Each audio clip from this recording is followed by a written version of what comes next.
It's Tuesday, May 6th, and you're listening to the Beer Temple Podcast. Remember, this is what we wanted. Remember, this is what we said. To never be heard or seen from again. Remember, this is what we wanted. Remember, this is what we said. To never be heard or seen from again.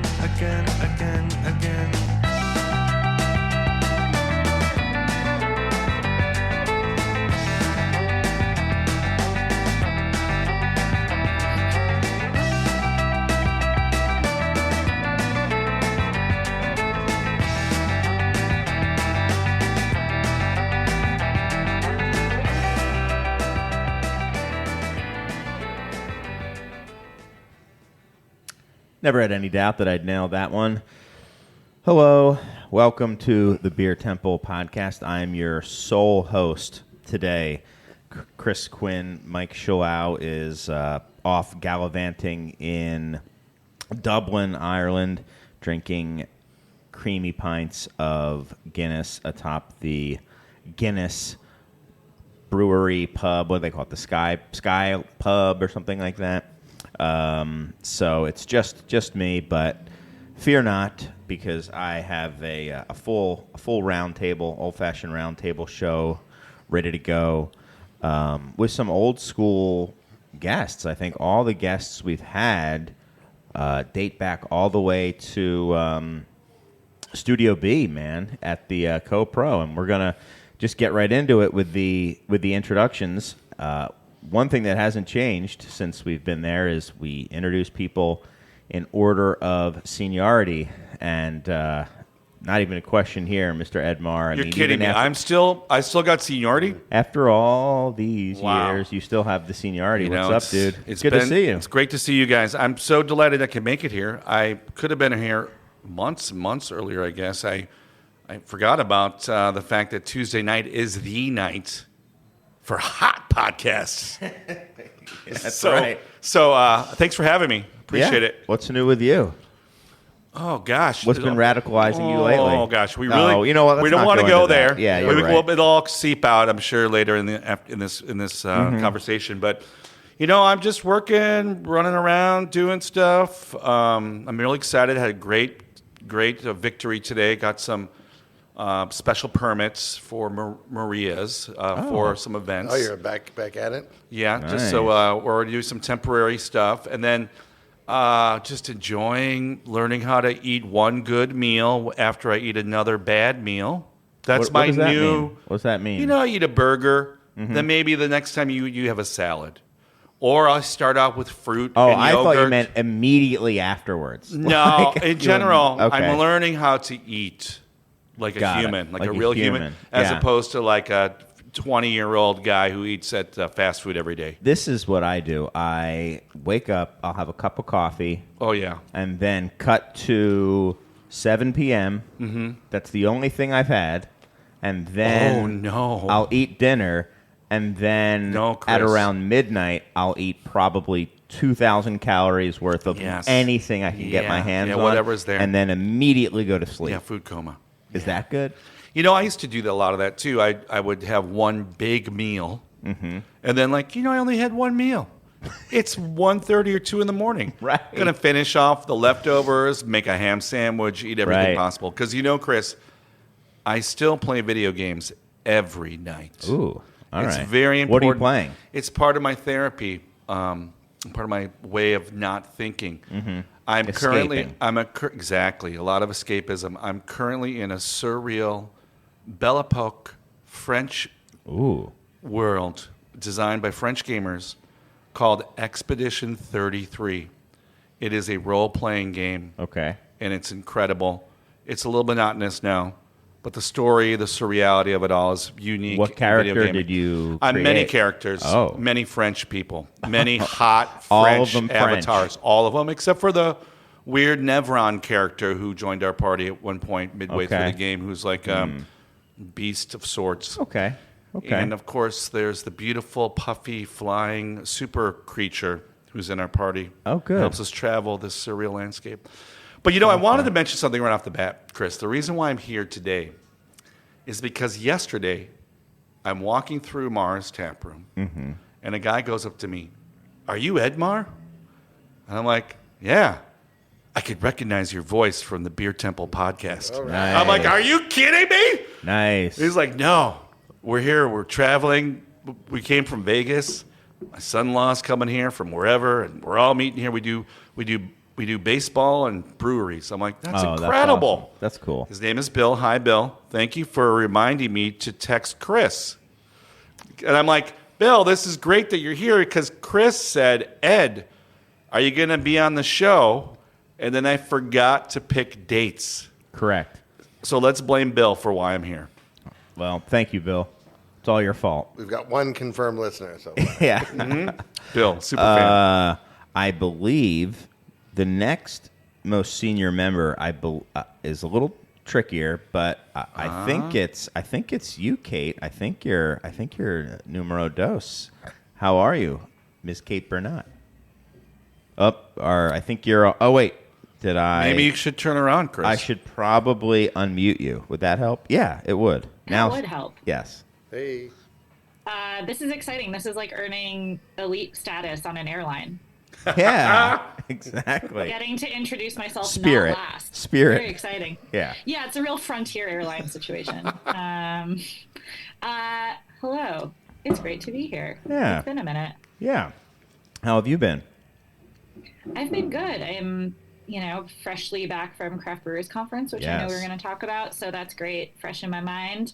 Got to come back to the Midwest, and I will be back in Indianapolis and Chicago in the next month and a half. So that's very exciting for me. You're coming back to Chicago for any reason in particular, or just? I mean, any excuse to get back is great. But I am running the half marathon in early June, and then I'm going to drink a bunch of beers after that. Oh, wow. That's awesome. Wow. I was running a half marathon. Now you're making Ed and I feel we're really like, bad. Ed's just trying to eat a good meal. I'm just trying to eat a salad. I'm trying to not eat after 11 Like p.m. a half marathon. Yeah. Yeah. It's basically the same. Running a half marathon, eating a salad, same.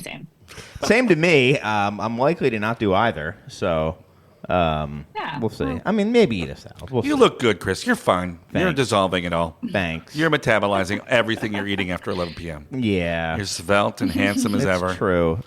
Just like my mom. That's what my mom says too. She knows. Yeah, she knows. I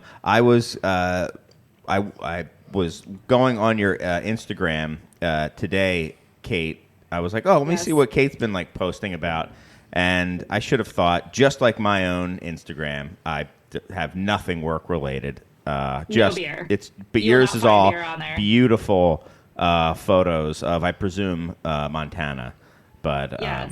yes. And my dog. And your So dog, that's true. Really it. Chocolate It's just Lab, is that dogs. right? Yeah. That's right. Yes, the love of my life and sometimes bane of my existence. But yeah, it's basically dog, mountain, occasional Yes. chickens. It's like beautiful very skylines and sunsets and stuff like that. Yeah. Exactly. But it was a nice little vacation for me just to go on there. all right. I will admit, I also went to Kate's Instagram page, said what is Kate up to, and we weren't friends, but I just friended you, Kate. Oh, there you go. Oh wow! There you go. I'm gaining airline seniority and social media clout. This is incredible. Exactly. I'll come back anytime. The horse. I saw the picture of the horse. Yes, sometimes I ride a horse, as one is forced to do when one Wow. lives in Montana. Tough life. Yeah, for real. And my third guest, Mr. Josh Deth. What's up, man? Been a minute Yeah, of Revolution Brewing. Do we count lost episodes? Is that the last time you've been on? No, it wasn't No. the last time I was on. It was the first time I was on. Yeah, I think it was. That's maybe the Every only time, lost every time episode. I come on, one we're or gonna two talk episodes. about the lost episode. Yeah, I think we've had a few lost episodes, but that one was a truly lost episode that we will not talk about on air. No. But I think there was a that's King right. Kona appearance. Yeah, I think there was. Yeah. Yeah. What happened to King Kona? I haven't seen him. He went to the Caribbean. You know, craft beer is just for a moment not the coolest thing, and he dips out. He dips it's out. so like Yeah. him. Capsized in Lake Michigan, I think. You know, Right. I think the hovercrafts, the center of hovercraft manufacturing is probably in the Caribbean. So he's there. That's where trying he to is. corner the hovercraft market. Yeah, and coconut milk. I think he was. Yeah. He was big. He was right. He was right right about that. about coconuts. Coconut water. Yes. He was right. People say that he didn't know anything, but he knew how to corner the markets. Yep, it's true. So Like Buffett. yeah. Just like who's retired, as you know. Yeah, he just did. Let me. I forgot to ask when I was introducing y'all, but any beers that you've had recently that you've been excited about, or I also allow beers that you're excited to try in the near future. Either one. I'm just going to go first. I mean, Yeah. I wanted to mention that the best canned coffee in Chicago is made by Bridgeport Coffee. No preservatives, cold storage. It is the most delicious coffee. Better than Stumptown, better than La Colombe. So try to get that coffee if you can. And they have pouches. But Chris, I hate to say this, I don't drink enough Trimmer pills, and this is delightful. Oh yeah. It is perfect, man. Oh nice. We must have just put that on. It's amazing. I don't good know beer. how they do it. It's a good time. I was at Trumer now I've been to both. Have you had the new Trummers beer? Have now. you had the new beer they're making? Yeah, we have it on draft. Okay. It's good. Do you I haven't have had you it had yet. it? No. It's made with like a American hops, or at least American, tasting Right. hops. Very well done. Very, Nice. very good. Not sure they call it that series Doppelganger, which for a Germanic Austrian brewery, I think leads to a lot of confusion because it's not a Doppelganger. Yeah, A it's Bach. not. Expected to be a Bach, yeah. Yeah, right. Yeah. But You know what, though? They're way into their doppelganging. yeah, The Germans. they love it. They really can't, they have a Well, they're set- Austrian. they Don't you dare say that the they're- Austrian, yeah, the they're Germanic people. right. Yes. They need this kind of like role play type of activity. Doppelganging is their way of being like furries. I just learned about them. We're not going to go down that road. could go there. My kitchen staff was telling me about Something happening in furries. Texas. I don't know about that. They were telling I'll me talk about it later. About Trumer's furries. from Texas. No, it's Kind of, not. by way of Texas. It's owned by, isn't it part of that group? No, From no. Texas? Oh, Gambrinus? Yeah, Yeah. there you go. Well, it's distributor. They've got So there is a furry There we connection. go. There's a furry. There's a furry convention in Rosemont. I think it's wintertime is when you want to be a furry. I think. Yeah, right? I mean, imagine how gross it would be if they started doing it in the summer. Going to like Austin. Is that gross? Austin, Is that Austin, gross, Texas. Chris, or is that funk emanating from the fur? Musk. I think they call it musk. Oh, musk, something you want. A musk. I want it. Britannomyces. Yeah. Some musk. So you had the Trumer pills. Beautiful. You know what? I don't want to be a homer, but a beer we put on yesterday that I haven't had in forever and probably would have forgotten the style even existed was Old Irving has a Kentucky Common that we Yeah, put just on. had one. We put it on draft. To me, it tastes like an ordinary bitter, I was going to say the same thing. and it tastes like a pretty darn good the one. worst beer I ever made in my brewing career.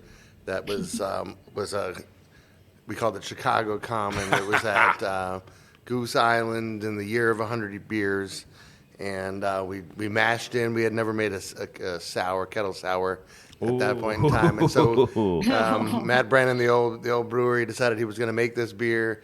We brewed one beer that day. I forget what beer we brewed, and then at the end of the brew day, we just mashed in again and then went home. And we came in the next morning, and it was like a blue cheese salad. Yeah. And it just Garbage. and all we did was just like run it off. We'll boil it up, and we'll see what happens. And the blue cheese carried all the way through, and it was ripe. And there was one regular guy at the bar who just loved it. No way. But I remember I had to do the kick the valve trick after a couple weeks. What's that mean? Kick the valve. When it's time for a Train. beer to go, you just Yeah. have to kind of No one likes to talk about that. Yeah. But so, sorry, I kicked the valve. Dump it. And it was just time for that beer to go. We were turning and burning that year, a long time ago. Had to make room for the next beer. Tell me what kick the valve is. Like the bottom of the tank, there's a serving tank. It's got the beer in it, and Whoops. Because like, a brewer never wants to dump beer. It's Yeah. like the worst thing ever. But didn't feel bad about that one. Yeah, it's got to go. Okay.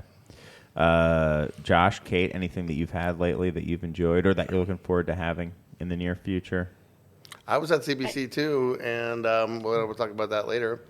And I'm trying to think what I had so many beers, and just like Pachanga from Sun King, that was a beer that was like you try all these different beers. It's their Mexican lager, and it's just like when you taste. You're there at CBC. You're trying all the beers with all the new hops, for example. They're just abundant, Mm-hmm. And of course, you want to don't want to let a new hop go by and not try it. And and then you're just out. And it's been a long night, and you run into one of those, and it sets you right. That's good. So Mexican lager in the past, let's say, maybe 10, 12 years has just changed what it is, right? Because it used to be like an amber, like Vienna lager, and now it's just like a golden lager, right? I mean, it's just changed. Yeah, the whole the Mexican thread of brewing is Germanic, and there were always ranges within it, right? Yeah. And we thought about a lot of things, like Dos Equis. I like Dos Equis Amber was Dos Equis for me for a long time. Yeah. Oh, then there's the green bottle. Oh, Right, okay. right. And there's Negro Modelo. Negro Modelo. Before I had regular Modelo, Right. I had Negro Modelo. Yes, me too. So Yeah, But interesting. now with Modelo Especial being the best-selling beer in America, I think the public's perception of what a Mexican lager has totally. Right. I mean, if they ever knew what it was, it's probably closer to that now. So I guess you don't want to shock people too much by having this richer, maltier Vienna style thing. I think it's whatever people want. I don't know. Well, we're going to get into that. Amorphous. We're going to get into that a little bit with style. I don't want to speak too soon, but I mean, Sierra Nevada winning gold for ESB is, interesting. It was interesting. yeah, let's talk about like our surprises of Yeah. that. When we get to that, we can talk. Well, style, I think, but Kate, was there anything that you wanted to talk about? Was there a beer that you had? Unlike Josh, I felt like I didn't drink enough at CBC. I was very concerned about various professional commitments that I had, and I didn't get to just kind of drink around town as much as I would have enjoyed. But I knocked back a couple champagne velvets on the sunny patio at Upland, Yeah. and just the vibes were immaculate. The beer was easy, and it was just really, it's just a really lovely scene. So Good. that was an enjoyable moment. Yes. I have not been for several years to CBC, and it sounds like Kate, you went, Josh, you went, and people from Mars went, but you did not go. No, you were too busy. You were in France. Yeah, I was actually playing Expedition 33. Yeah, exactly. You were at a different convention. Yeah. There. Yeah. They had their own convention, and you had your commitments. They actually did some, they went to seminars, the conference stuff. They learned a lot, and they also learned that, these guys don't know anything. So it was really good for them to experience it, right? Yeah, sure. And challenge themselves and learn what the industry's up to. Looking for toys and stuff as well. But Right, the expo floor, I'm sure. Yeah. It was fun. Did you buy anything? Not yet. No. How about you? Did you buy anything, Josh? Yeah. Not yet. Yeah, we bought some stuff. Oh. Oh, yeah. We have a big toy coming tomorrow. I am going to hot mic the heck out of this night with Josh here. We'll wait. We'll get there. I have a big toy coming tomorrow. Yeah. I'll reveal. Cool. Yeah. Okay. No press inquiries, though, Kate. Not ready This for is an press. on-the-record conversation. When does this go This is live? being Is this recorded. live? Okay. No, it's not live anymore. So it's recorded When's live. this is coming out in like a week. Week. Got it. We'll see. Maybe. Yeah, don't hold me to anything. Yeah. Somewhere between 5 and 10 days. 25 days. Yeah. It'll be out. We'll embargo it after you do it. Yeah. And so next year it's Philadelphia, right? I believe. Yeah, so, Philly. So I will. I'm I will gonna go to probably that. go. I'll probably go next year. I went last time I was in Philly. It was great. Yeah, me and, too. I'm only going to go. I went to the penitentiary. There was a vintage market on Ah. Saturday, I know Sunday that around place. the penitentiary. Yeah. They shifted it so it's not on a weekend anymore. CBC is now like midweek. Yeah. And Why did they do did that? shift it. It's a little more businessy. Yeah. You know, and yeah, it was a good CBC. Too much fun before. If we're talking about CBC here, it was a good CBC. I didn't go to Vegas last year. A bunch of people lamented to me about Vegas not being a good CBC. And why was it not good? Because it's not a beer place. It's not like it's a cocaine place, you know. And it's like it is a cocaine place. Indianapolis is like undoubtedly a beer place. It's middle America, Midwest. Yeah, it is like you're trapped downtown. You know, it's like the convention center is there. There's like a couple nice, restaurants in the classic downtown-y places. You can take a long walk, go to Sun King. You can take an Uber to a whole bunch of little neighborhoods nearby, and probably a few places having But they welcome conventions there. It's like that's their business. That's what they're in. Like the Indy 500 stuff was just getting started. On the guys at the hotel. It was like May 1st. You walk out and like the valet outside the hotel, he's like suddenly wearing a checkered flag shirt so they can celebrate the month of May. That's real big to them down there. Yeah, I can and imagine. a lot of breweries, good vibrant brewery scene. And Sun King had like a crazy event every single night. Good. That's fun. I'm glad to hear because that was going to be my first question for you and Kate was just like, what was the vibe? And I'm glad that it was, to you at least, Josh. What do you think, Kate? It was good weather, good time. Other than like the industry stuff, I think people were purposely trying to have a good time. Right. And you leave some of that stuff, you leave it in the convention floor and you go have a good time. Right. Yeah, I think even at the seminars, even within the convention center, I would say it felt more positive than it could have, honestly. I mean, I think it's a little self-selecting. Everyone who's there has a functional credit card or whatever to pay their way to get there. But still, I thought people were, realistic, clear-eyed, but not, certainly not no exuberance. Despondent or anything. There was no exuberance, though. No exuberance, no despondence. Yeah. But I don't know. I kind of felt like it could have been worse. I talked to breweries that were doing all right and like happy to share that story. So, a mixed bag, but on the whole more positive, honestly, than I was expecting. It felt better than the first CBC post-COVID, where the vibes were just brutal. way off. Yeah. Okay. Interesting. Could be worse. Right. No, but it's good. I mean, and again, you said self-selecting, Kate, but also I think it's also a group of people who are very much aware of the macro and don't need to just reiterate it to one another. All the all the ugly or the bad or the worrying. That's just kind of, I think, been ingrained at that point. So I mean, we've been worrying for 4 years. Who cares? You're desensitized to worrying. I want to mention that my brother's first impression was like, whoa, the trade show sucks. Half the vendors showed up. People who were supposed to show up didn't show up. Oh, I know a Canadian vendor who did not show up because of tariffs. They were going to have to pay the tariffs to move their equipment and pay the tariffs to move their equipment back to Canada if they didn't sell it. And they had a booth. They just like, you know what? We paid for the booth. We're just not going to go, not going to move our equipment. We decided it's better. We're going to go take a vacation for a week. Exactly. And so that the tariffs affected attendance. And there was all the equipment there. There were no signs that was like this brew house sold to. There was very few of those. A lot of equipment went there and had to go back. Yeah, because that's who feels the blues right about now. First is these equipment companies. Yeah, manufacturers. The new equipment companies kind of go out of business or switch to dairy or cheese or whatever. You're right. Kombucha and then some of the suppliers have the blues because you don't need all the hops, and everyone that's affected, they're kind of like upstream from us a little bit in the supply chain. And so, yeah. So that's what he said, and it was like somewhat easy for him to navigate it in like one day, which in the past he liked to hang out for a couple days.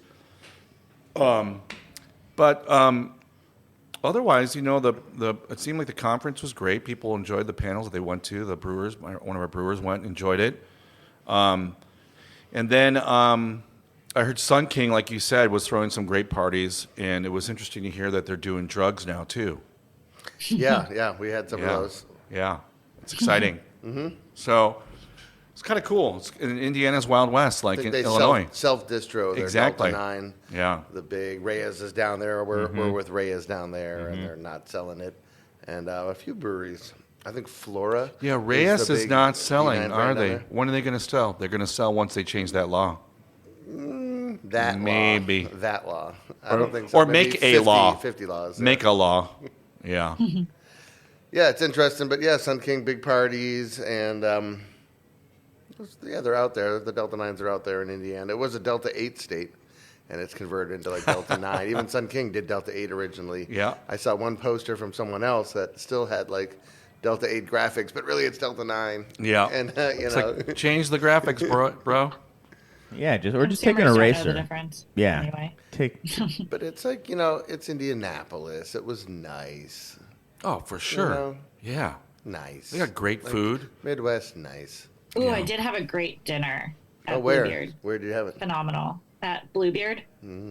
Wait, Phenomenal. did anyone go to the stadium and kick a football field goal?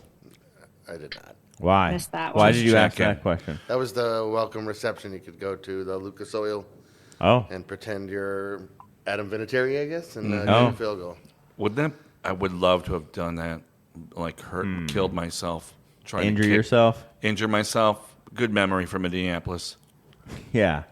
Yeah, I think there's very little chance that I would try it, but Yeah. I don't think I'd accomplish No. it. Yeah. No. Yeah, Just yeah. kind of dribble off the tee. Yep. Maybe fall. Yep. You would fall. I would. Yeah. And then clutch your hamstring. Say you're okay. Yep. And then And be not in show up to agonizing anything all week. Be in agonizing pain. Just go home. Yeah. Yeah. Yeah.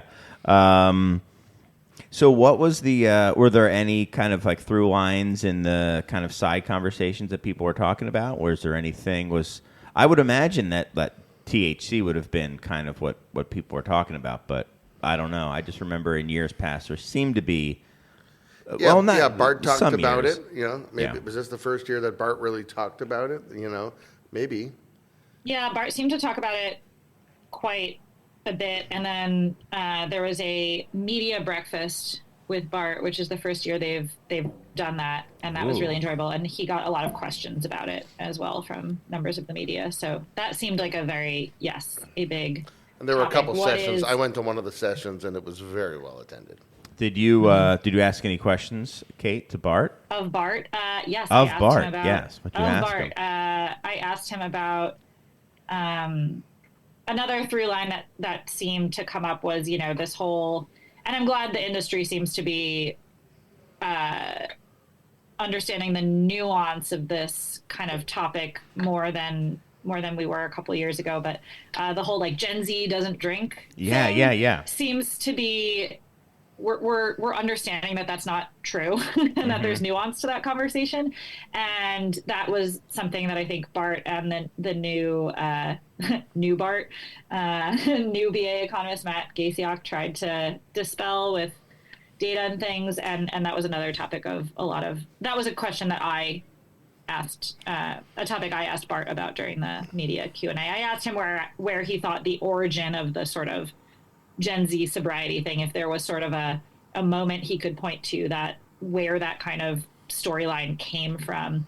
Apparently there was some kind of 2018, some kind of, report from who knows, some consulting company that really kind of kicked it off. But in 2018, Really? I mean, How you many had, of them like, were drinking? 5% of Gen Z Right, drinking. right. Totally. So it's interesting that it's been around for that long, frankly. What did he say, Kate? What was his response to that? What was he trying to illuminate?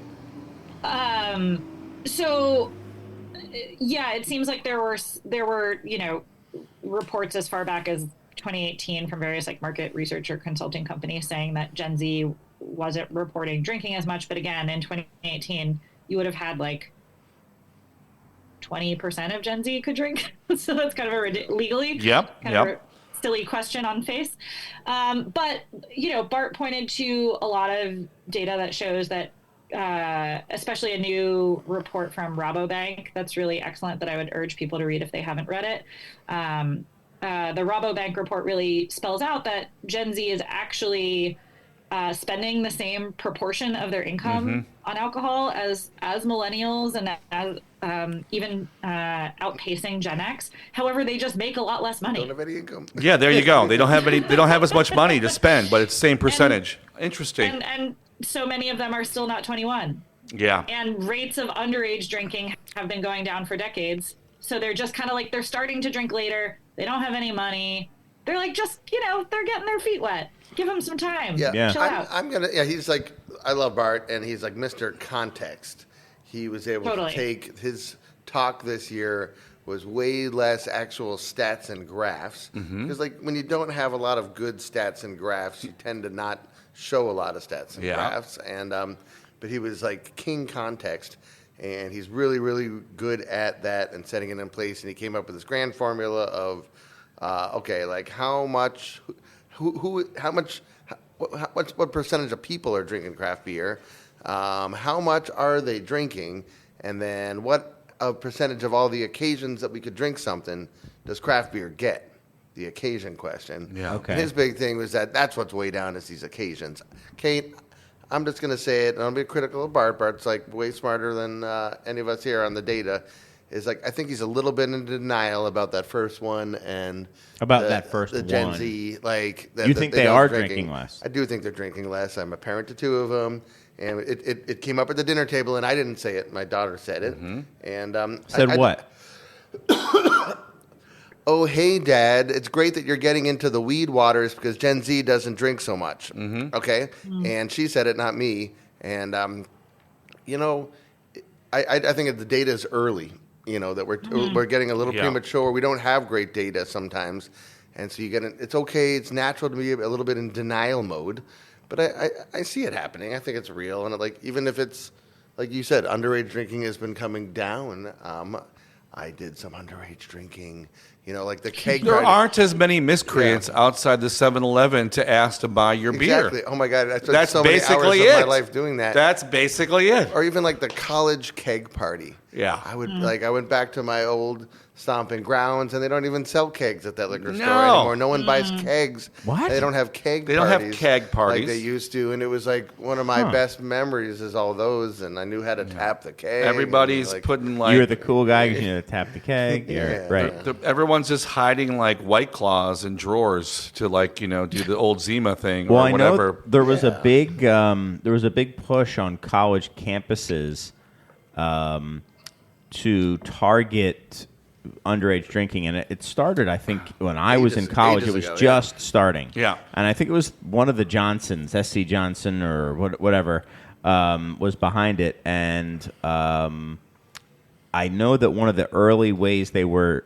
trying to do it was with like draconian penalties for It's the Robert kegs. Wood Johnson Foundation. was doing Okay. it. Yes, Robert Wood Johnson, and maybe that's why, because it's like, you know what, it's not worth getting in trouble for having a keg when you can just have cans. I remember I knew that as a freshman, and I said fuck that, and I put a keg in my freshman dorm room, and I heard my third. We were crammed to a 2-person dorm that they put 3 of us in, and we heard one of our the third guy asking his mother what he should do and if he should tell the RA on us, and then we essentially drove him out of there. Yeah, he moved. Late. Yeah, he got out of there.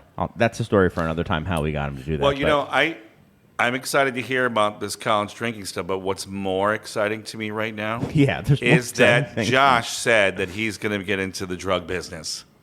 Interesting. And I think that's Okay. Drug business for a while. Yeah. But I'm just saying, New drug. Got a new drug. I mean, this particular You and drug, Huey Lewis.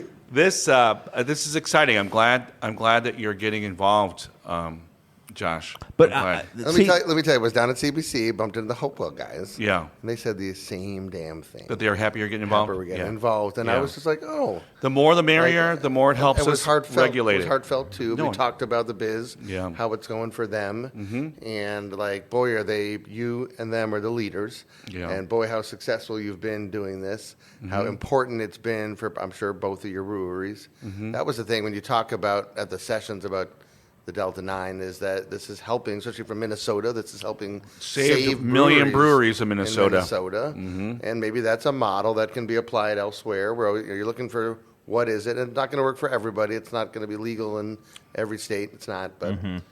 Well, that was something that I saw just in some of the coverage what Bart Watson was talking about was among breweries who were, I forget how they put it, like alternative beverage types, amongst breweries who are exploring alternative beverages, the percentage of breweries that were showing growth was higher than those who were just doing beer. I bumped into Ari the other day from Maplewood, and he was saying, I don't know if it's his best growing thing, but his cocktails in a can are taking off. Yeah, RTDs are coming. Took a little while up. for them to gain speed, and now they've got some growth out of that. Great. He was really excited about it. Right, and he's been doing that since almost day one. Kind of at that. So interesting. So you think Bart Watson is in not being maybe in denial or just kind of looking through rose-colored glasses? It's a little early to read all the tea leaves. You really got to let a generation get in. Like Kate said, like that generation is just getting into drinking. You really can't evaluate it 1 or 2 years into legal drinking age. You got to go for a while, and it's okay that people my kids don't want to be like me or my wife. Right, I didn't want to be like my parents. I think that's natural. Yeah. And I do think craft beer was so strong. It is so strong, but it was a phenomenon, and it was a revolution, baby. and it really was and is. And we took over. All the beer was shitty, and now it isn't. There's still some shitty beer around, but the beer is a lot of it. Yeah, so much better, and so many this wealth of choices, and. It is interesting. With all this, there's probably more good beer than ever before. We've been saying that on this show for a while. But it is funny when you see the things that are popular. It just goes to show that only some people care about that. Quality is only important to so many people, which is or local isn't important to everybody. Right. I mean, locals. Somewhat important to me. It's not entirely important to me. I got to be honest. I mean, it's all in context. I mean, it is important to me, but I'm drinking a Paracelsus, which is important to me too. I like this beer. So it's interesting. I mean, I go down to the beach. Austria's getting a lot of love today. Yeah, that's okay. Wait. Yeah. Maybe a way to kind of tie the new drinkers and the crazy choice sides of this together is this phrase that we repeat quite often at Sightlines that I think now it almost sounds like trite to me, but I think it explains kind of where changes and changing fortunes for different categories comes from is the most diverse set of drinkers ever is choosing from the most diverse product set ever. And so you're just going to see them pick different stuff than years past.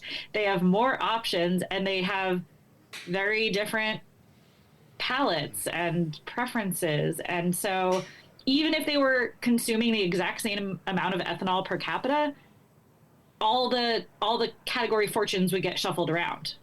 Right? We wouldn't expect craft beer to stay where it was. Sure.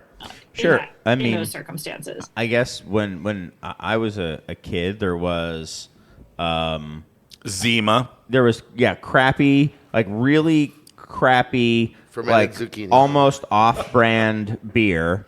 There was the super cheap, I guess, big guys like Milwaukee's Best and Bush and even Bush was kind of living Stroh's was living high, yeah. And Fire then there was the cheap spirits that you would get like the store brand vodka, and if you really wanted to go high end, you'd go Absolute, and that's who could afford that? And then there was wine, and that was really My it. daughter told me this last week she had a Smirnoff Ice out her right here. She's of age. She got iced? She got iced. She had a Smirnoff Ice, and she was telling us, I had it. She barely drinks, doesn't drink a lot. And and that's you're in Ann Arbor in Michigan. There's this influence of Genesee and Rochester that makes its way, just like Canada. Detroit has this influence of Canada beers that people drink Canadian beers there, but out here in Chicago, You really don't see much influence of that at all. Yeah. And so every area has its little things that are regional. True. Yeah, this monolith though, but like Kate said, the people there's less and less of a monolith every day of a consumer. Yeah. And it's like so diversified. People are just so unique and special and different in what they want, and they're allowed, and they can be whoever they want to be in a way different way. We conform less a little bit, and that's good, and that just leads to a little bit harder puzzle to figure out. And Well, I mean, the thing is, craft beer is somewhat responsible for this golden age of making beverages of all sorts. I mean, 100%. the experimentation, the use of the equipment, the fact there's so many breweries that have the opportunity to experiment, allowed all these new categories to exist. Whether it's adaptogenic drinks, non-alcoholic stuff, the coconut water that King Kona's selling all over the Caribbean, CBD beverages, hemp beverages, obviously. Everything, it's like an incredible time, and so you have a lot more options, and it's just more SKUs, more stuff, more trends will be developed, and it's great. they had fantastic. cider at the World Beer Cup. They had never had cider before at the World that's Beer true. Cup. Yep. That's like obviously on the trade show floor. There's all kinds of equipment, flavor. There was so much fruit flavor, people. That was like remarkable to me. Around every corner there was someone selling fruit flavors, Extracts and Like purees. extraction. Yeah, purees and extracts and Yeah. concentrates, way Yeah. more than ever before. It's funny. I mean, I still, Mars makes beverages for most occasions is our slogan, right?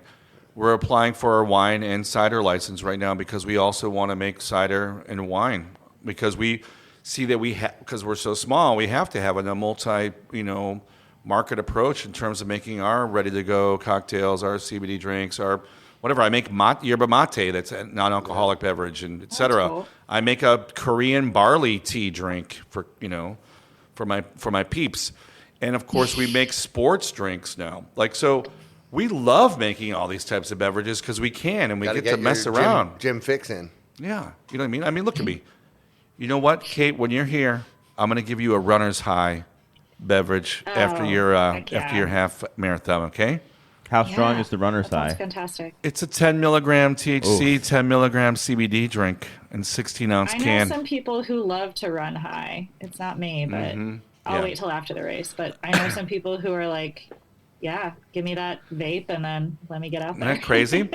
I am a guy who eats salad while high. I'm gonna fill up my glass. Let's take a 5-minute break, and then we'll come back with more of the Beer Temple podcast. And we're back with the Beer Temple podcast. We were talking about what were we talking about? We were kids these days. A common topic that we were talking about. I wanted to talk a little bit about did either of you attend the World Beer Cup? I was there, man. You were there. Oh yeah, you got a. By the way, congrats. Hell yeah. Yeah, you guys won a medal. Hey, Chris, I've got an issue to talk about. Yeah. When you guys piled up all of the beers that these are the beers that we carry. Yeah. That won at the World Beer Cup. There wasn't any Death Star there. They didn't. You didn't. They didn't. He didn't put it on. Oh man, that's a fail. Check the I inventory. did. You have it. You have it some of the times. Yeah. I we got the bronze medal for Death Star. They pronounced it Death Star, not Death Star, which is great. I think I'm calling it finally it has been. Oh, that's interesting. It has been solved. How do we pronounce it? It was. There you go. It's It's Death Star. And yeah, it was cool. It was in a big room. It wasn't like a theater. It was like an extension of the flat ground concrete convention center floor. And they did the cider first. It was, I don't know about who submitted or not. There was almost few European winners. There was tons of Japanese winners. They said several times the winners reflect who entered. So a lot of Japanese breweries entered, and a lot of Japanese breweries won. There was a good amount of South American breweries that won from all over Peru and Brazil, and not a lot of classic Europeans. I wonder if they're just for whatever reason chose not to, or if there's anything in the mix there. I did hear from a judge that there were some issues with getting European beers that were entered over here and through customs, which I suppose there's what a a bummer. degree of that happens every year. But this year, at least this particular judge I was talking to said they noticed like an uptick in, oh, there were supposed to be 8 on this flight and there's only 6, and most of those seemed like European entries. Ah, interesting. Okay. But so what was the most fun? Like, I'll go first. Thanks for asking the question. What got the biggest applause? Yeah. Do you know what the answer is? No. The biggest applause for the winner was when Deschutes won a silver, I believe, in whatever American lager category for their Kirkland Costco lager. Oh my gosh! Wow, amazing! And that was just like, to me, that was illustrative of the moment. And it's like everyone I talked to, like, have you tried that? It's good. Mm-hmm. You know, can Deschutes make a good lager? Hell yeah, they can.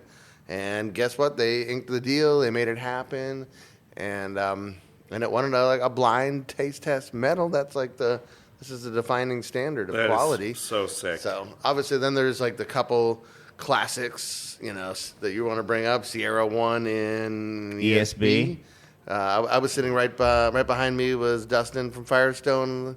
A couple people there, and they won Union Jack. They won English IPA. 3 medals. Pivo got a bronze. Yeah. STS got the gold in the new Italian Pills category. Mm-hmm. So they didn't enter Pivo in the Italian Pills, huh? It was. It got the bronze. Oh, it got bronze. Pivo Okay. got the bronze. STS got the gold. And and that was a big enter. That was a first year, I think, for that category, and there was 100. A lot of entries. A lot of entries, big category in a first year. That's like a sign of trend, is when they create a category and a lot of people. And a lot of people are in it. Yeah, for sure. Interesting. I mean, Pivo. It's one of the most decorated pilsners in GABF and World Beer Cup.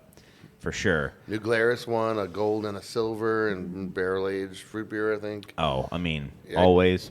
But things like that are just like, who didn't win? And is Allagash White didn't win for the first time in ages in that category. And just the first time. There was like this gasp almost. Right. Because they had gotten to the gold, and then... Right. Everyone was assuming it was Allagash. It was like, okay, now for Allagash. Yeah. Right. Yep. It's so we started talking about this on this show during the last GABF, and just kind of like not seriously, but it's Highland Park Brewing won the gold for American Pale Ale for this past year for Timbo, which they call a West Coast Pilsner. So we're like, okay. APA, it's a lager. It's a great beer. It's one of Mike Shalal's favorite beers. And we were just like, There's a hoppy lager category at World Beer Cup now. Maybe they didn't have that before. Or maybe they just wanted to put it in. There's a whole gaming the system you can do. You can look for these styles that didn't have a lot of entries, and you can target those. Like, there are styles with 30 or 40 entries. Then there's styles with 200, 300 entries. And you're kind of increasing your odds 4 to 5 to 1. Sure. But you have to.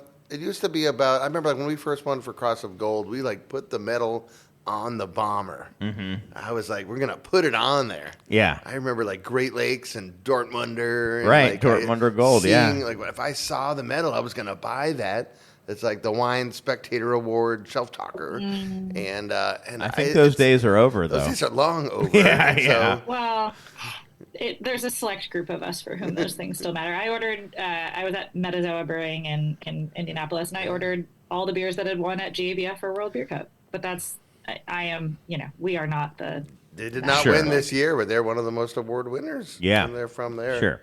Shout out to John J. Hall. Oh yeah, brewer there at Metazoa. Yeah, they're. I didn't know that.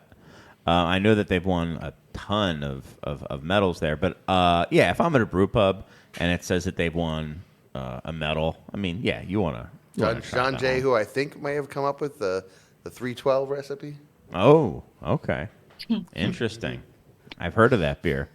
But so there's gaming the system, Josh, but then there's also when you the Sierra Nevada Pale Ale winning gold for ESB, that's a little different because that is the archetype, the foundational I APA. Who at Sierra Nevada entered made it. the call? Right. right? Do they have to talk to Ken about that one, or like who made the call? I mean, it's funny. For us, it's our marketing team just to call out who enters. That's their job. Is they follow the competitions. Hey, it's time to enter. Hey, you busy brewers, like, what do you Make sure you got think? a fresh batch what do you ready. want? And then, Jim and Marty will say what they want to do, and then they kind of, then sometimes you have to make sure it's a fit for category. If your beer doesn't fit the category, then you might as well not even bother entering. And the categories change a little bit. Maybe. Styles change, beers change, and I don't know why they decided to do that or what, but you can also be clever with it. I think in a way, Pivo was dry hopped. Does that give an advantage over a regular Pilsner when it was winning, gold after gold after gold? Maybe it does. I don't know. It's also an amazing beer. But you opening up a bag of weed? What are you doing? Oh, it's a doggy bag. Why do you have a poop bag? I always have poop bags. Oh, okay. got a dog. Yeah. Okay. Cool. Interesting. You needed to roll it up in front of the mic all of a sudden. I put my gum in there. I didn't want to. I didn't want his gum out of his mouth. Yeah, I didn't want to ruin your posters I brought you. That's okay. So, if not to be the most pedantic person, but I feel like we're opening the door for this. It just what happened. Is this It's show time. For?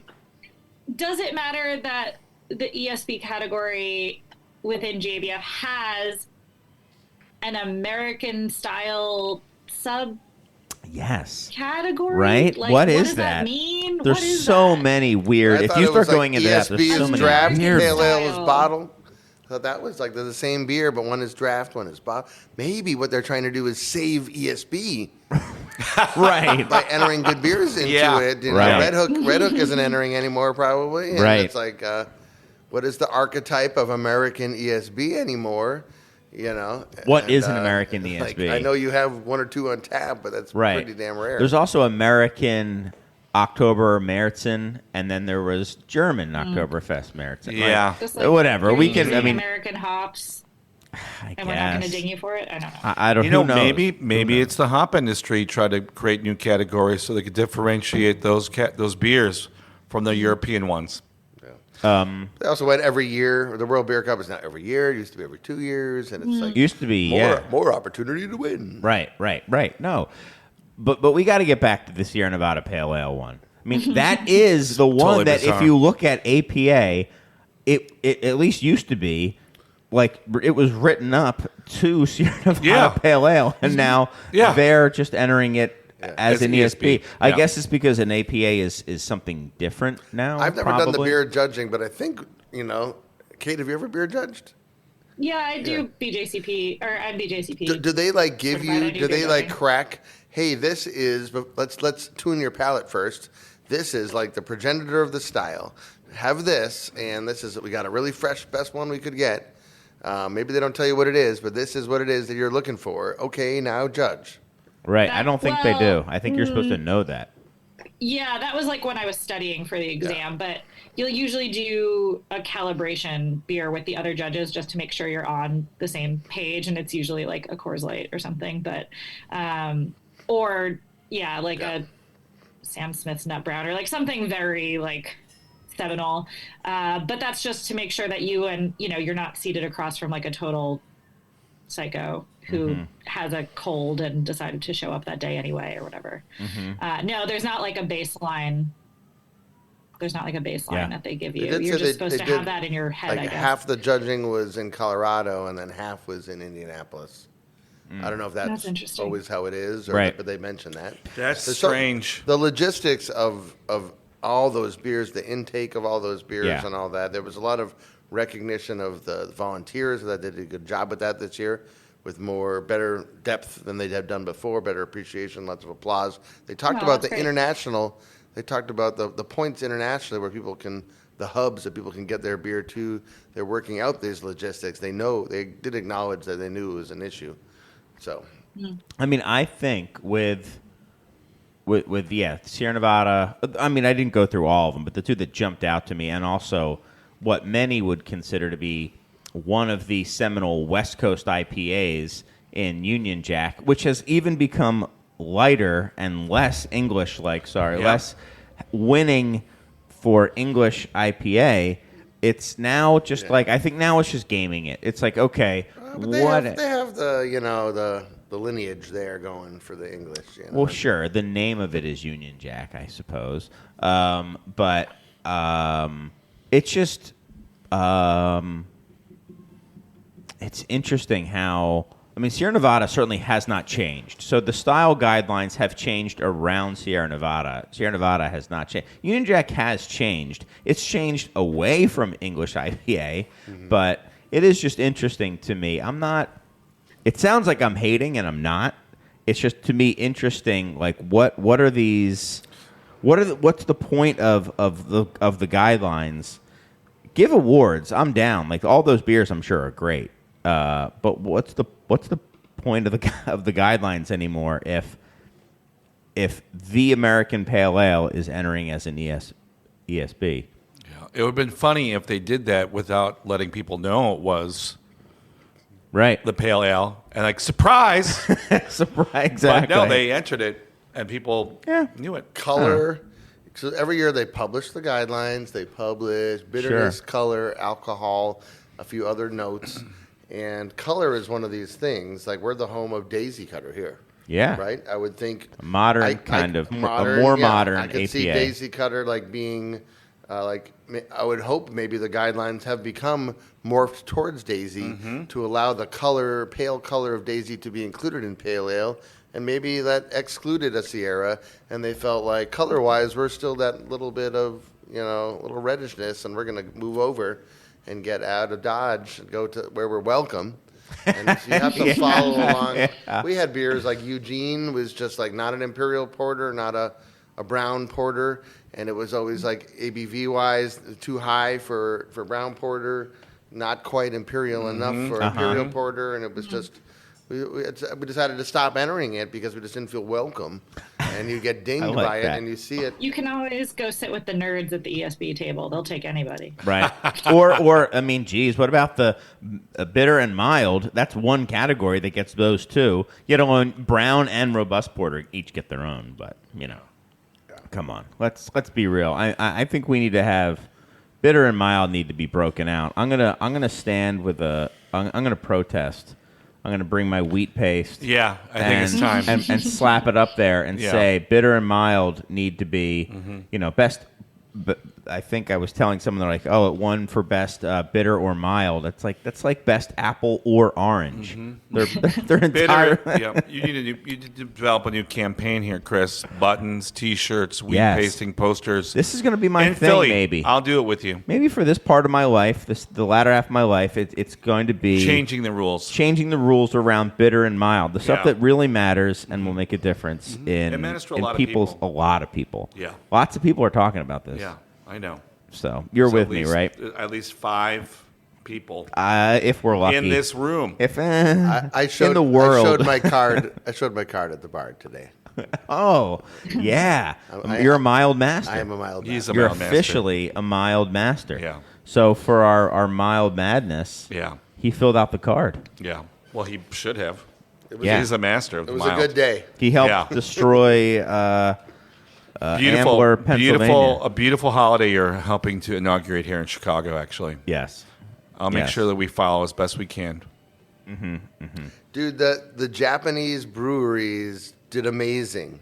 I think if there was a thread watching it, that was my favorite thread. They were getting applause. All kinds of categories, multiple different breweries. Beautiful. A breadth of categories, really impressive. Like big categories, not just like your, lesser categories. Like really impressive, and great to see. I think we think, and this gets to the blues, the craft beer blues that we feel, right? And we see. Yes. We're the leader of this whole thing. When you travel around the world, like Pale Ale is a great one. When you go and travel somewhere and you go to a little microbrewery and they have a Pale Ale, and that's the hoppiest kind of thing they have. Yeah. Because the local taste sets as much as they can kind of handle. Yep. Or whatever, or think they can handle. And so, and you're like, wow, this is great, but boy, are they like 5-10 years behind us. They're using Cascade hops and making a Pale Ale. So, It is fun. You see that. I think Japan is catching up very fast. Europe. What were they winning for? What It was styles? all across the board. They Oh, won yeah? for some Belgian styles. They won for some lager styles. They won for ale styles. They really, I don't have it in front of me, but I was remarked about diverse. how diverse Yeah. it was. And so, Interesting. yeah, I think it's so. It's like these craft beer is not down internationally. There are a lot of countries that are on the rise still, and those people I met some guys from Korea. I met different people, and they're buying equipment. They're happy to be here. This is still the best trade show to come from. It's nirvana for them. Yeah. Yeah. So we have to not let them down, give them the blues too much. Keep going. Let's see. Japanese breweries won in American wheat beer, bronze, American brown ale, silver, gold in Bohemian Pilsner. Yeah, That's Wow, cool. And bronze gold. in that same category. Oh my gosh, what breweries? Let's see. For gold in Bohemian style Pilsner, Yokohama Bay Brewing, and Sick. in bronze in that category, Mino Brewing. Wow. So they're just putting out some killer lagers. Yeah. Wow. So we okay. gotta go drink Czech Pilsners in Japan, Yeah. apparently. And it's cool because all of these Japanese breweries are different. Spring Valley Brewing, Sure. Devil Craft, like it's a nice assortment. It's not I've been to one. Devil Craft. You have? It's a Chicago style deep dish pizza place. Oh, my An God. expat. And like he has a real hard time getting cheese. Like they just, Oh, they my just don't have gosh. cheese. I remember it was kind of weird. We got a pizza, and I went on this tour of Japan once. We used to sell some beer there, and he was there. He was there. He comes every Wow. year. He's my Facebook friend. Just gave me the, but it was fun. He's got 2 or 3 locations. This one was like on the 20th floor of a high rise. Oh, yeah. Whoa. You take an elevator up to Whoa. the 20th floor and his little tiny 2-barrel, 3-barrel brewing system and deep Amazing. dish pizza. It's awesome. Wow. It was featured in A Bourdain show? Or no, like a movie, Oh. recent. It was featured in like a cool, like a Marvel movie or some kind of movie. Oh, wow. His facade of it. We could Google it, Devil Craft. But And he won a gold or a medal at the World Beer Cup.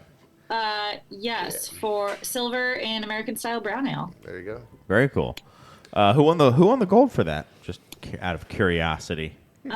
Second Street Brewing, Santa Fe, New Mexico. Oh, Whoa. look at that. Okay.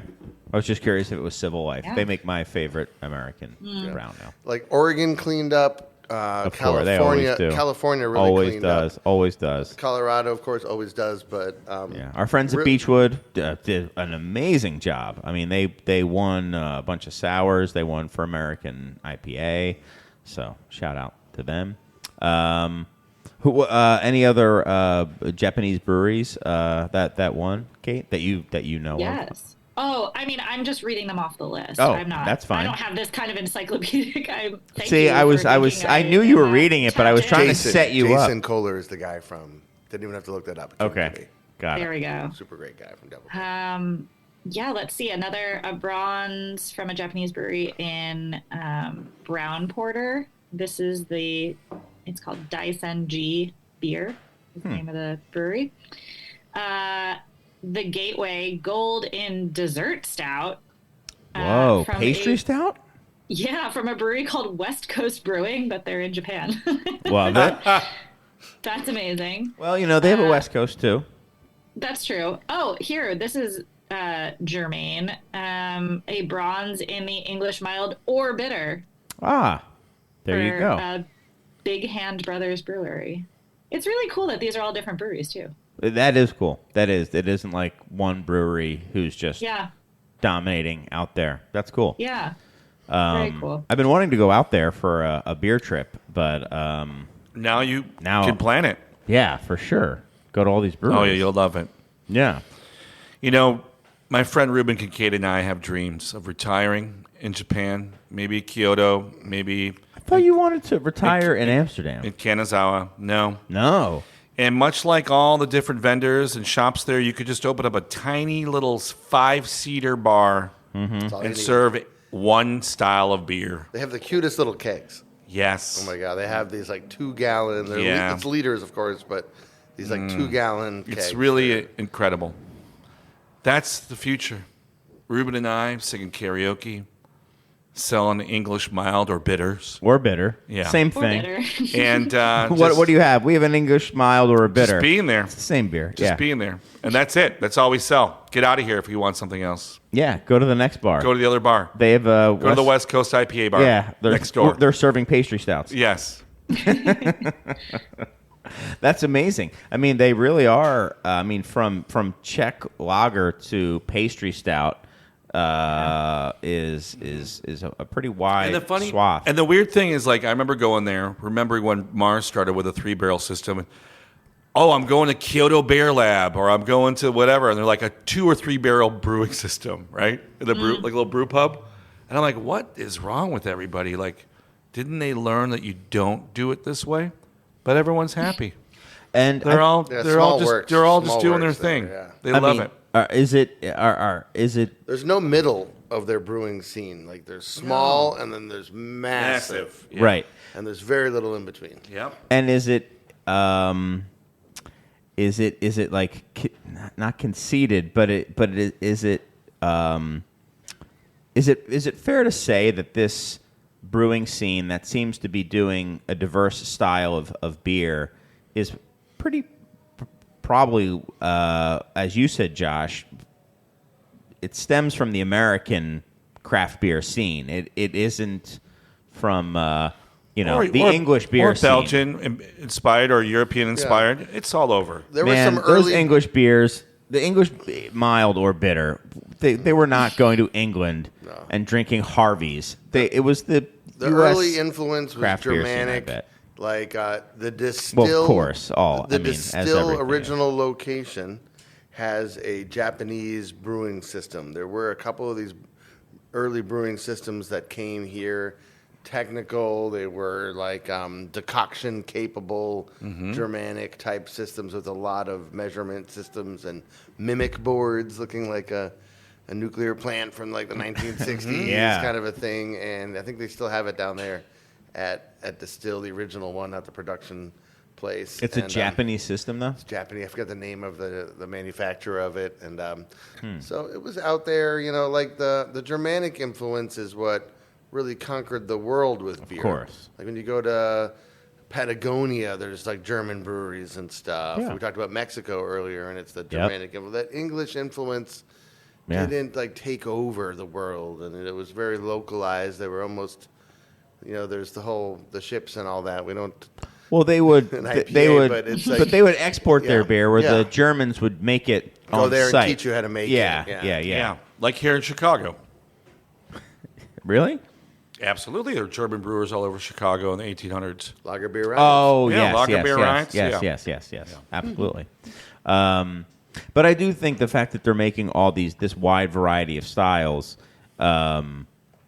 echoes the original kind of micro brew. And if you go over there, the enthusiasm when you meet with people about the craft beer scene there, oh my God, they're so excited, so happy.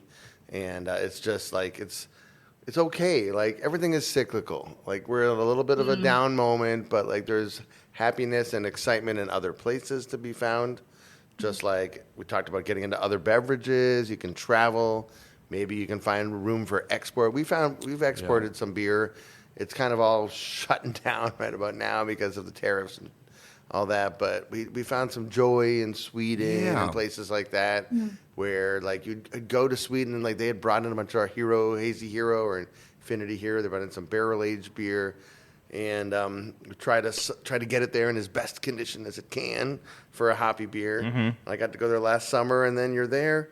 And then you realize the local brewers have cracked the code. They know how to make a hazy beer. Oh, yes, they do. And their beers are better. And then it's like, okay, great. Maybe we will try something different. Maybe some barrel-aged beer or something that they don't have here that they can't beat us on by freshness virtue alone. And you just reminded me, like, I shouldn't have these feelings when I hear about, I meet people like, we're opening up a brewery outside of Lisbon. I'm like, you better not do that. But you know what? Yeah, you should do this. Go ahead and do that. I mean, one of my favorite breweries is actually somewhere near some Picasso museum in, whatever, northern Spain, run by two Norwegians or whatever. You know what I mean? Like, they're loving their life. They're brewing in a barn. They got a great outdoor patio. It's like, this is what brewing is about. That's what craft Dude, beer is all about. It's like live Those your little breweries dream. in Patagonia. Like, I mean, yeah. Calgon, take me away. Yeah. I went down there, and one of the best beers I had last year was at a brewery in Bariloche, Argentina, and I was just like, and it was an American Pale Ale. Yeah. Wow. And it was phenomenal. And you're looking out over, the Patagonian mountains and a lake, like, Yeah. heck yeah. Yeah, you Yeah. got to remember, you're reminding me, like, come on. So here, Yeah, as I'm it's walking out happening. of the World Beer Cup Awards, it's people had a few beers. They took a break for everyone to get a beer at one point. They had never done that before. Beautiful. They had beer more like That's cool. on the floor. Make it, so like make it fun. during the World Beer Cup Awards, you could go to the back and get a beer. Before you could only get a beer before you walked in because it was in an auditorium. You had to Right. we used to sneak beers in just so we would have a supply of beers because you couldn't. The beers weren't. There was no beer available during the awards. Yeah. Remember in 2010 when they did it here, and they had you guys set up tables with instead of centerpieces of flowers, it was just like bombers of Beers. beer just thrown into them. Some of them were like Bourbon County. There was 13% beers in there. So, Anyway, so I'm walking out of the World Beer Cup, and everyone had, and some guy was like, "Yeah, I still drink pale ales." That's like a Yeah. rally. That's like a rallying cry for older brewers Yeah. now in today's world. Which Yeah. is just like, Yep. yeah, maybe a little less of the haze. The haze craze was not the leading story anymore. Yeah. And it just like the war, the arms race of haze is just has reached a little level of détente. yeah, it's just another sub-style of hoppy beer now, which is good. Which is what it should be. It shouldn't go away. It's a fun style, but we're ready to celebrate everything, like the Michael Bolton catalog. I have, and I think you guys made a good point about your friends in Lisbon and Patagonia, and I like that when you go there. I mean, that is something that is pretty unique to beer. I mean, there's certainly regional spirits that you get, but Scotch is Scotch, bourbon is bourbon. Wine is there's maybe 15, 20 places in the world where you're going to get great wine, but it's cool that you can get beer all over the place more and more and more. That's local that you can't get other places. I mean, that is cool to me. You go to Argentina, you have this amazing APA. Do you want to have it again? Go to Argentina. I went 2 days in a row to the same brew pub. Yeah, and you're and you're not going to have it again. And you know what? If it comes to the U.S., it's not going to taste the same, so it shouldn't come. No. I mean, you don't want it to come here, because it's not really meant to be there. Maybe like Infinity Hero isn't meant to be in Norway or Sweden or wherever. It's it's meant to be here, and then people can have it here and be excited about it. And yeah, that's just one of the things that's always made local beer so good. And there's great local beer all over the place, and if it can get here and in good shape, like Paracelsus, Beer is local compared to wine and liquor. Right. Beer is heavy. There's that whole thing, and it really Right. is. And it's also you can make it in your kitchen easier than you can make wine and beer, and or wine and spirits. liquors and yeah. stuff. But yeah, no, it's like beer is local. It's like naturally local. Yeah, yeah, and it's kind of the everyman, But not the every everyone, person's not everyone drink. cares about local though. Not everybody does. No, not people at this table. You know what I'll say? There's a lot of good, small, independent, craft, intentional people making great beer, and Everywhere. everywhere. And some of them, I think you need to kind of bring them in. And sometimes if we can bring beers in and be like, hey, you want to know what the IPAs taste like in San Diego? Well, Here you go. once a year, Yeah. you can come here and taste that. Yeah. That's fun too, I think. And the other great thing about it is the brewers from all over these different breweries all over the world could come visit here and make a beer, would meet some new people, Yeah. learn some new tricks, Yeah, or why not? share their ideas, or make something with someone here in the style they do. And So you're all in. You're getting rid of drugs. You're all in on beer now. Well, it sounds like you're very excited. Our beer sales have EdMar. increased ever since we increased our Delta 9 beverage sales. Really? We're up in every category. Really? Yeah, we Wow. are Love like that. living the dream. We're in a golden spot. Yeah. We are ready for it all. When's Lifestyle beer coming? Or Coming back yeah, when's my favorite can maybe was ever. the lifestyle beer. Yeah, Yeah. Or it was a bottle. Really, it was a bottle. bottle first, The yeah. bomb. The bomb. I The miss 500 all the mil. 500 mils. They were the It's best. just mind blowing to remember that we hand bottled 500 milliliter bottles, Everything. hundreds of thousands of them for years, and it just I don't know what I'm doing, why I'm here, what happened. I don't understand anything anymore. I did learn a lot, though. Like that dumb guy who started the brewery, thank God he was done, because if I knew what I knew now, then there would have been no Mars Community Brewing. He would have ran. Would never have done it. But that dumb guy who was Reuben Kincaid brought out of, Yeah. Liquor Park and dragged him to Bridgeport.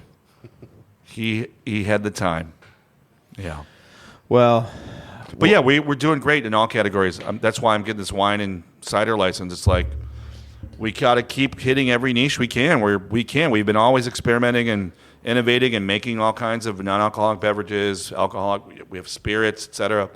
You gotta get Who those, cares? You got to get those grapes from those guys by 35th and Racine. 35th and Racine. Yes. Those guys. We've used their grapes in beers, in fact, right? But those what's guys, this? Explain what that is. they are some Does it come off the Mafia rail? Mafia It's like- adjacent. it's on the railroad tracks. I think it comes in on the railroad tracks. They unload it, and they've always had grapes from Just California. Back up. What are you talking about? Well, there's a season where people make wine locally. By the hot dog. What's the hot dog place there? No. It's right across from the Bridgeport Arts Center, Racine but and like 35th. a block over, there's a good hot dog. Yes, there was. Now it's like a pizza slice joint. Anyways, these guys have been selling grapes for 4 or 5 decades. Generational. It's a lot that's empty all the year, most of the year, and then was it summer? It's Late fall, summer, when the late summer, fall. California grapes are All the harvested. grapes are brought in, and then every local person wants to make wine at home, goes there and buys their grapes to make their home wine. That's beautiful. Yeah, it is beautiful. And we've purchased a lot of grapes. We've done all kinds of weird beverages with their grapes, and they loved them. They were excited about them.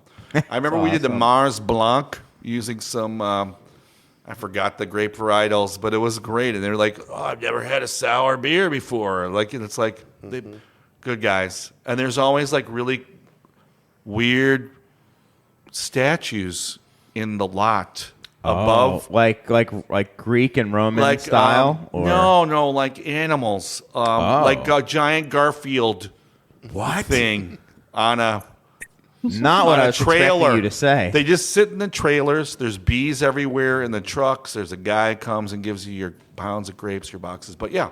Yep. But anyways, I don't think we're going to do our wine that way. Oh, Yes. I hate to bring us away from the bees and the back alley grape sales. But I was curious, Edmar, if you think that brewing all these different types of beverages changes your approach to brewing beer. Well, in a way it has. You may not have known this, but like in years past during the ticking age, we released 100 different beers in 1 year, right? Like 100 different freaking beers? What was wrong with us? In cans? Cans, yeah. Like why? What? Because we have a small system. But now, we schedule. We think about the old beers. Finally, like, oh, let's bring back this old one or this old recipe. We've changed the recipes. We've tweaked stuff. We've improved stuff. We've improved as brewers as well. So we've changed some of the recipes of our beers. And of course, we're using a lot of our capacity to make the hemp-derived stuff. But, since the beer sales have dipped since the COVID years and they've come back up again, I'm actually making beers at my friends' breweries. I asked Josh, and he's like, "You're not big enough, Edmar." You're keeping Brian in business. You know what I mean? Yeah. But we work with Weiner and make beer with Brian. I'm working with Against the Grain like we did in the beginning in the beginning of Mars, and we're cooperating with everyone to make our project. Why are you doing that? Because I don't have Have a brewery. capacity. Because you're making too many drug beers? I have no Drug- capacity. Wow. Man, I can't explain to you. I mean, we really are the dominant force in hemp-derived beverages in Illinois. We're in 5 other states. We're growing those markets. We're the number 1 hemp-derived beverage company in this state. We have the most SKUs on every shelf. We've basically got here first, maintaining ourselves, and we'll destroy everyone, including... I'm coming for you, man. Exact, baby. I'm coming for you. I need that competition. I need real competition, not this .com money funding shitty drinks that taste like aspartame. The reality is, in this space, there are bros who don't give a shit about brewing, don't give a shit about taste or about quality running these companies. They co-pack it. And it's all garbage. They hire a marketing company. They pay some influencers. They co-pack That's it. and they have... Yeah, it's and garbage. they sell it direct to consumer. You know, I mean, they're experts if you're at marketing. If you're a beer distributor, they're getting assaulted right now by all of those people yeah. to try to Hundreds get of them. distribution in the Every week market. we get people coming in. No, there's every week. hundreds of like white label dumb brands trying to get in here, and once you try it once, they suck. So we know we've always tried to make sure things taste great. We have probably the best practices of making these beverages. We've done this over time. I've spent a lot of time and money developing these practices. So we know how to do this product more than anyone else. And that was confirmed at the Craft Brewers Conference by my associates who went to those panels that you went to. Yep. I think they met one person who kind of knew what he was doing, and then he heard what we were doing, and he's taking our ideas. The one thing that we learned is that we found another great dosing machine at that conference. We learned something. But the reality is, just like Josh said, they're co-packing in some giant facility with like MOQs of like whatever 100,000, 50,000 cans. They're developing their brand. They got some .com. They have some finance bro or VC funded companies building these brands. They discount their products. They have a great influencer DTC thing, and they're being challenged by another 100, 200, 300 different products a month, right? And these products have a longer shelf life than craft beer. Right. And so let's say it takes 2 years to some of these people to go out of business because it didn't work out. Their products are going to last for another year after that. It's going to take longer to flush these out. Yeah. They're going to be on super discount places. Yeah. And I said to someone, I've said it several times, it's like worse than craft beer. Absolutely. Like, Bart talked about the long tail. Worse how? Well, Bad actors. at least in craft beer, like most of the long tail, the small people in craft have a little brew system. They have a 1-barrel, 3-barrel brew system. Yeah. And like EdMar said, there's romance. They're taking out the spent grain. It smells like beer. They have regulars at their bar. They serve a community purpose. Versus in this Delta 9, there's none of that. They don't own any stainless steel. They don't have a community. There's no Kate, sampling, Kate and wanted it's to entrepreneurial. You wanted to jump in? I have a question for you too. I think there's, from a consumer standpoint, there's a lack of like category organization or hierarchy or just sort of subcategorization within hemp. Like you get to the shelf and it's just like it has weed in it, and so there's not, I think, something teaching consumers what quality should be or like why you should pay more for one versus another. And it took craft beer a while to kind of make that, create that consumer it's a little mindset. bit commodified. Like Totally, the right, effect part of the emulsion and the hemp part, that aspect of it is commodified, but the beverage is not. Like EdMar is proof that he makes so many different varieties out there so that you can find what you like. If you want a gin-like variety, he's got it for you. If you want fruit punch, he's got it for you. Yeah, you got naturals, you want cocktail flavored, you But want it's just not clear seltzer. when you get to the shelf the challenge is where those education. are. Yeah. It's a big, huge educational challenge. The retailers like Binny's, Total Wine in Minnesota are beginning to deal with this. You go into a Binny's today, and you see a big sign above all these beverages with a few bullet points from Binny's about the education with Delta 9 versus Delta 8, Delta 10. That's like a very basic one that when you want to explain to someone what these are, you start with that. Where does it come from? It's hemp, and you have to it's kind of like, to me, like the ships and the IPA, like this was stronger than the pale ale. It had to be stronger. They had to use a little more hops. And okay, let's let that story aside and let's talk about the hops, And so it's a little different from like the art and the craft. It doesn't, to me, capture the romance that brewing does in the act of making it. That's what I was going to say. Like that's not there because, so does it, so yeah, how do you make yourself seem more worthy, than somebody else, Ed, when someone can say, well, yeah, I just want 10 milligrams and it's seltzer anyway. I was just at a social beverage conference put on here in Chicago, the first of its kind, which is great that it happened here in the Midwest. And I was actually trolling one of these guys, these bros with their big companies, and saying, he kept talking about influencers and direct-to-consumer marketing and blow some money on marketing. I'm like, do you actually care what your beverage tastes like? And everyone started laughing. And then when I was on a panel, I spoke about that as well. I spoke about the fact that the beverage has to taste good. But I think the advantage that Mars has is that we have been brewing beer. We've been making non-alcoholic beverages for 6 or 7 years now. We make, like I said, the mate. We've made NA beverages for a while, the hop water, or hop and honey water. We went into CBD beverages. We pioneered that in Illinois. Yeah, you did. And then we pioneered the use of Delta 8 and Delta 9 in beverages in Illinois. We've been here innovating and pioneering and being the first out there when everyone else thought we were nuts, right? And we've been able to listen to our retailers and our consumers and ask them what they want. And they tell us what they want.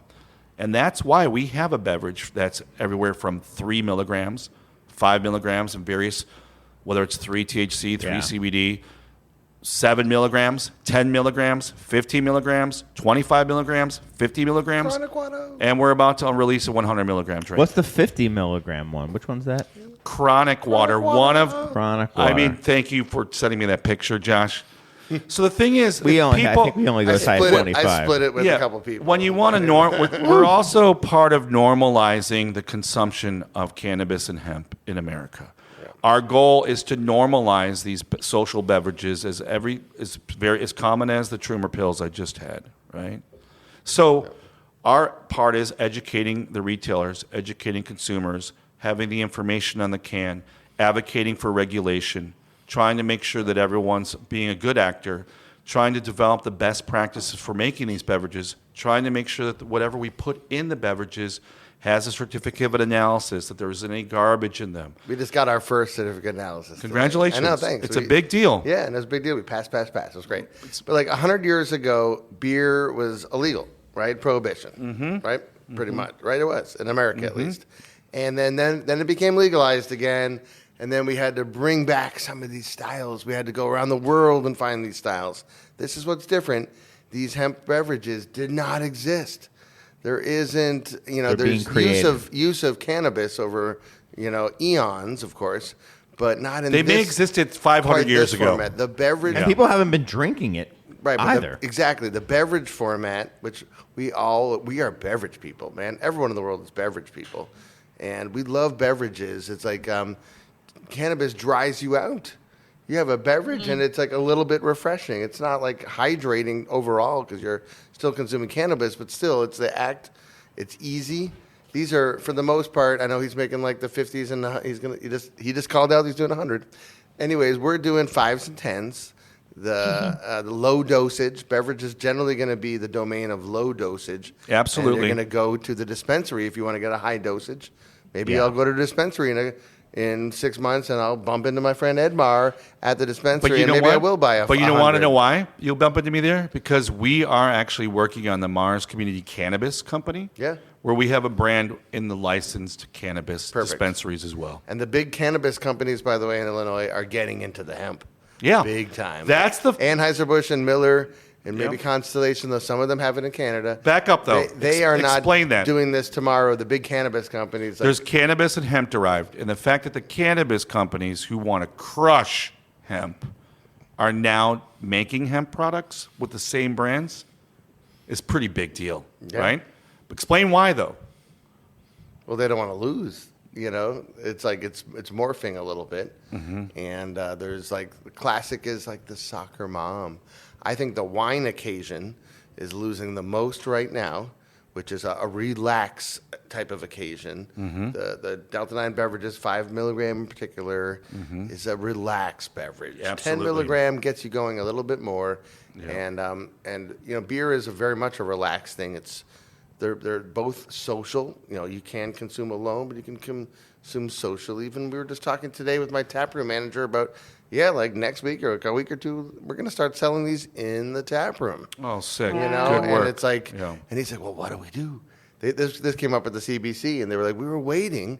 Everyone thought there was going to be some problem. No, there's and then, not. like, the problem never came. No. And someone said today Are at you work, are you Bassett trained? yeah, exactly. You have to look out for, overconsumption. Can you inform your customer that they're consuming cannabis and maybe don't mix it with beer? Like very simple things. Yeah, we may run out of snacks, we decided might be the biggest problem. Yeah. Do check your insurance policies for other operators listening. Definitely. Oh yeah, we found insurance for this, and there are insurance Yeah. companies for this. It's all. Yeah, there are tons. We had And to you know, switch, and you we know what switched the insurance. and you know what the insurance people said at this panel? What's more dangerous to be insured? Someone on alcohol or someone on marijuana or THC? Alcohol. The risk on the THC hemp-derived stuff is so low. You don't see aggressive, whacked out people consuming cannabis. Unless they're just gonna eat all laced your with snacks. PCP. Right. That's the your thing- next one. Yeah, but the thing is, I think Angel water. I think the education thing is important. But the We already got reality, the dust. but the Yeah. reality is, there are more people out there who want to consume these beverages than there are consuming or interested in drinking a craft beer. So the reason why the floodgates are opening now is because everyone realizes, including the distributors and the AB InBevs and the Borgs of the world, if they didn't have to worry about their multi-state operating licenses and deal with the Byzantine problems with all the different states with their different laws, they'd be doing it right now and crushing people like me. I would be a little insignificant flea to squash. But this opportunity of normalizing and being involved in the business allows craft breweries, much like they did. There's about 15 5 years before AB gets into this, probably. Yeah, yeah. And it's like, you're already 5 years into this, practically, and Yeah. you're ahead of it. And Yeah. it's interesting times. It really is weird. The It's- barriers are lower Yeah. to get into this than it is to get into craft beer. But And craft that- beer is already pretty low. But I think craft brewers are the best suited companies to Now, produce why these do you think beverages that? because we're the most regulated industry, one of the most regulated industries with the best practices for producing Adults. We've been adult producing beverages for adults. adult beverages forever, right? And It is a understand higher that. level of food safety standards Yes. than beer. Yes. The machine that we bought, we have a tunnel pasteurizer gonna arriving be sick. tomorrow at the brewery. Is that your toy that you bought? It's my toy that You I bought. You I'm better now- better rent it out to the small guys. I'm getting calls like all the Good. time. It's not just I EdMar think calling I think anymore. there's one in over in Naperville. Yeah, I think those boys. What's wrong with me? Go. New Whistle has one. Go, yeah. Oh, no. Yeah. NA. No. So we bought a tunnel. Yeah. We're gonna be using it for our new Delta 9 Yeah. brand, and but it opens the door And to what's it NA. called, your Delta 9 brand? Totally. Are you willing to say that yet? Tell us. I'm happy to say it. The website went live today. We haven't announced it yet. No press inquiries. Reverb is the Reverb. brand, or Ooh. Rev Herb. Rev Herb. Ba-dum-bump. Got it. And Death Deth. Oh my You've done it God. again. Yeah. And that's the overarching brand for THC. We're using 1-to-1 THC CBD at the get-go, and there'll be different lines within that. But yeah, it's exciting. It's really fun. It is It's fun, like it's isn't lit it? a candle at the brewery in people's hearts. Of Well, just you like, seem very excited about it, which but is it's not just good. me. It's other people who are just. No, I believe it. Not everyone. It's not for. Like, not everyone is a cannabis user today. Sure. But man, does this get certain people excited? It is that alternative. We have we got into hop water a couple of years ago, right? And that was our first foray into NA, and it helped us learn about the process and open our minds to it a little bit. And we're even more ready today. It's a lot of thinking. Well, going into this. only advice I have for you, Josh, Please. is that you better do your testing of your product after it runs through the pasteurizer. and you better figure out the right time to temp, or you're going to kill all of your weed potency. Yeah. No. That's like a big tip that I would charge a shit ton of money for to tell anyone else. But now You it's just to told the everybody. masses. Yeah. You know what? Now that we dominate and we're clearly leaders, I'm happy to share everything. You're our Us- top seller. That better be. Yeah. Right. Except you've replaced Jungle Jungle Boogie Boogie, with cannabis products. Hemp products. Well, we still have Jungle Boogie here. I'm just kidding. On draft. Yes. Well, yes. thank you for selling it, Chris. I know that maybe it seemed weird, and that was the problem. And that's something I really want to just thank my team for, is that we went out and we knocked down all the doors to make this seem normal and normalize it here. And then Glunt's coming in and distributing basically assured everyone that what we were telling them was true. And I think it's very tough if you're in a state where it's not legislated yet or regulated yet That's a good. to deal with all these issues. Are you going to be distroing your Now we're getting reverb? into it. But self-distributing is like not our forte. Yeah, you know, that's why, we yeah. like to put pallets Yeah. on Yeah. big trucks. Yeah. So Same here, Josh. we are finalizing our distribution plans for this. There is a bill, like there are several bills, but like there is a likelihood of a bill that could pass in Springfield right now to regulate this. And Yeah. it's like Go through those bills. All 50 states are dealing with this in some shape Yeah. or form over the last Just several like years. beer. Or in the last couple years, technically, it's not 21 today. This is the rationale. Yeah, the reason yeah, you got to yeah. pass a bill right now is you got to make it 21 plus. If you're a legislature and like you're looking at what do you do, Or at least 18 This plus, is not yeah. just beverage, by the way. This is gummies, edibles, yeah. It is Yeah. sprayed on flour. They take like hemp and they spray on Yeah. the concentrate, and Gross. you can sell Wait, that. what is that? What is it? You Well, can whatever. take like Okay. it's the difference between hemp and cannabis and the federal Yeah. Farm Bill 2018. And what is hemp? What is cannabis? It's great. You know, if the federal government hadn't defined hemp and cannabis, it would be even murkier today. Sure. So they did do that, but they didn't finish the job with really. They didn't foresee this outcome. What's sprayed on flour? What is that? Well, there's Like a lot you of could go to a corner store right now, like probably like There's- that one over on right here on California, and walk in there, and you can buy.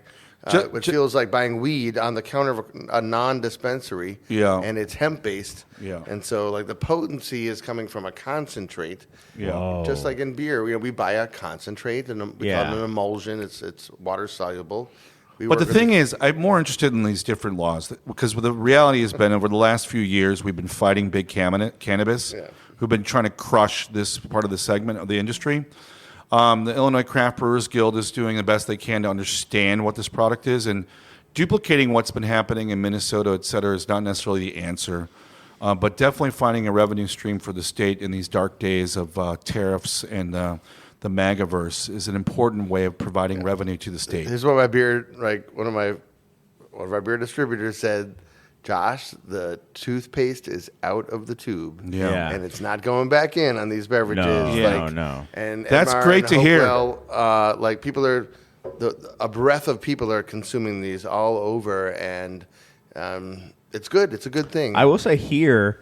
Well, I'm NA. sorry. Hold on. NA came. I'll let you say it in a moment. But when NA was the hot thing, some people were coming here, and then hop water, and some people were coming here. Even seltzers. Definitely people were coming here. But the THC products, people are coming here have always every day. It's a little easier to make.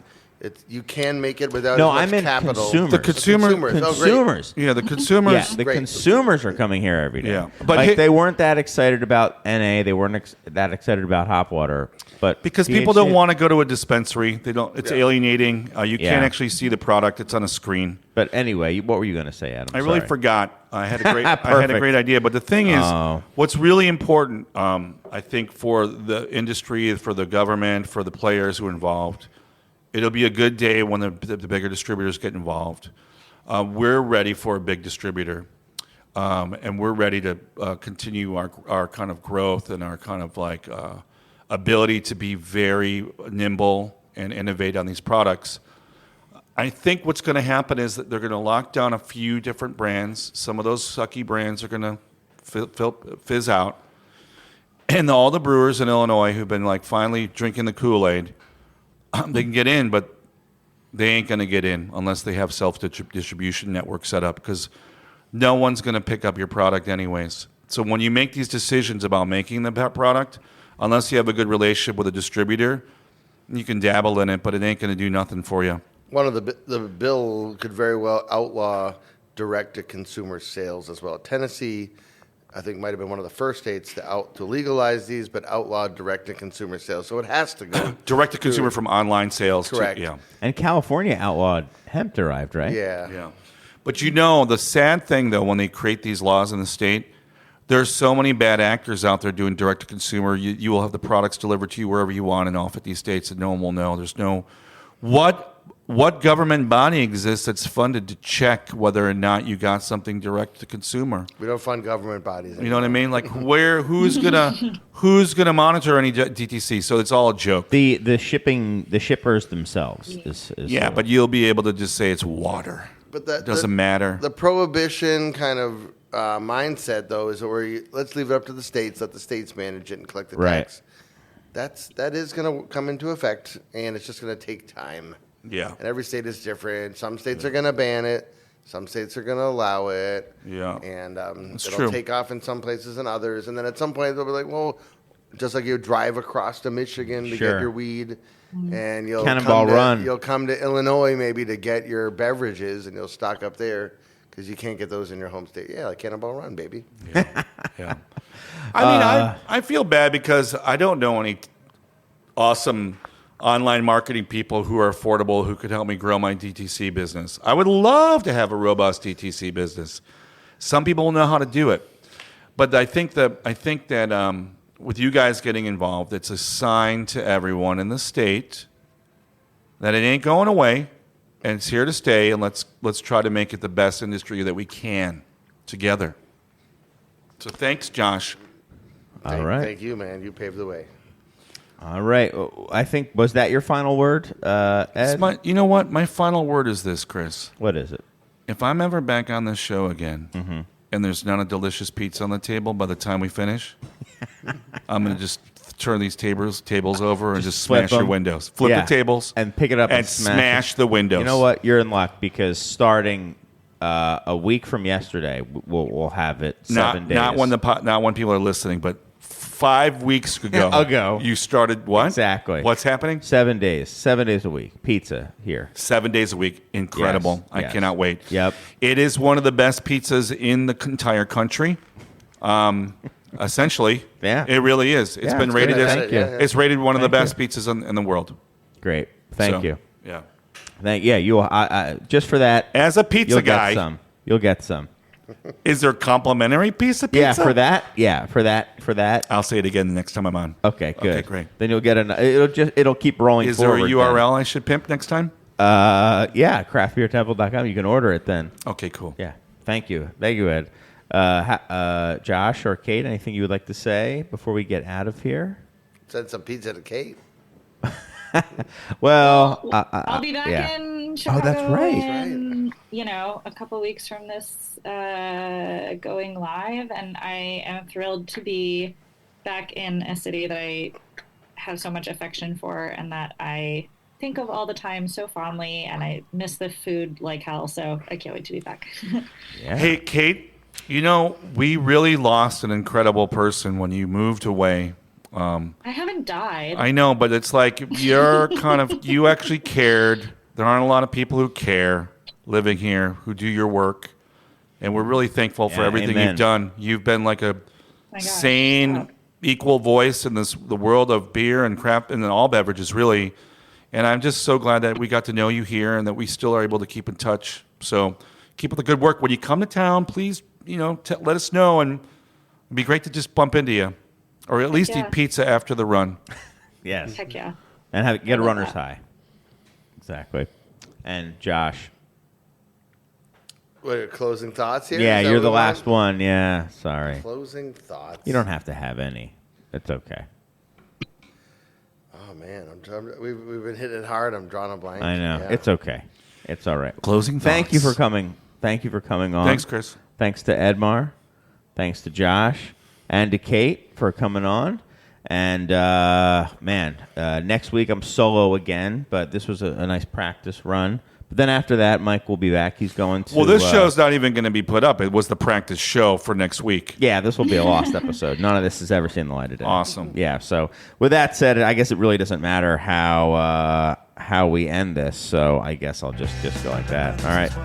So long, everybody. Remember this is what we said. To never be heard or seen from again.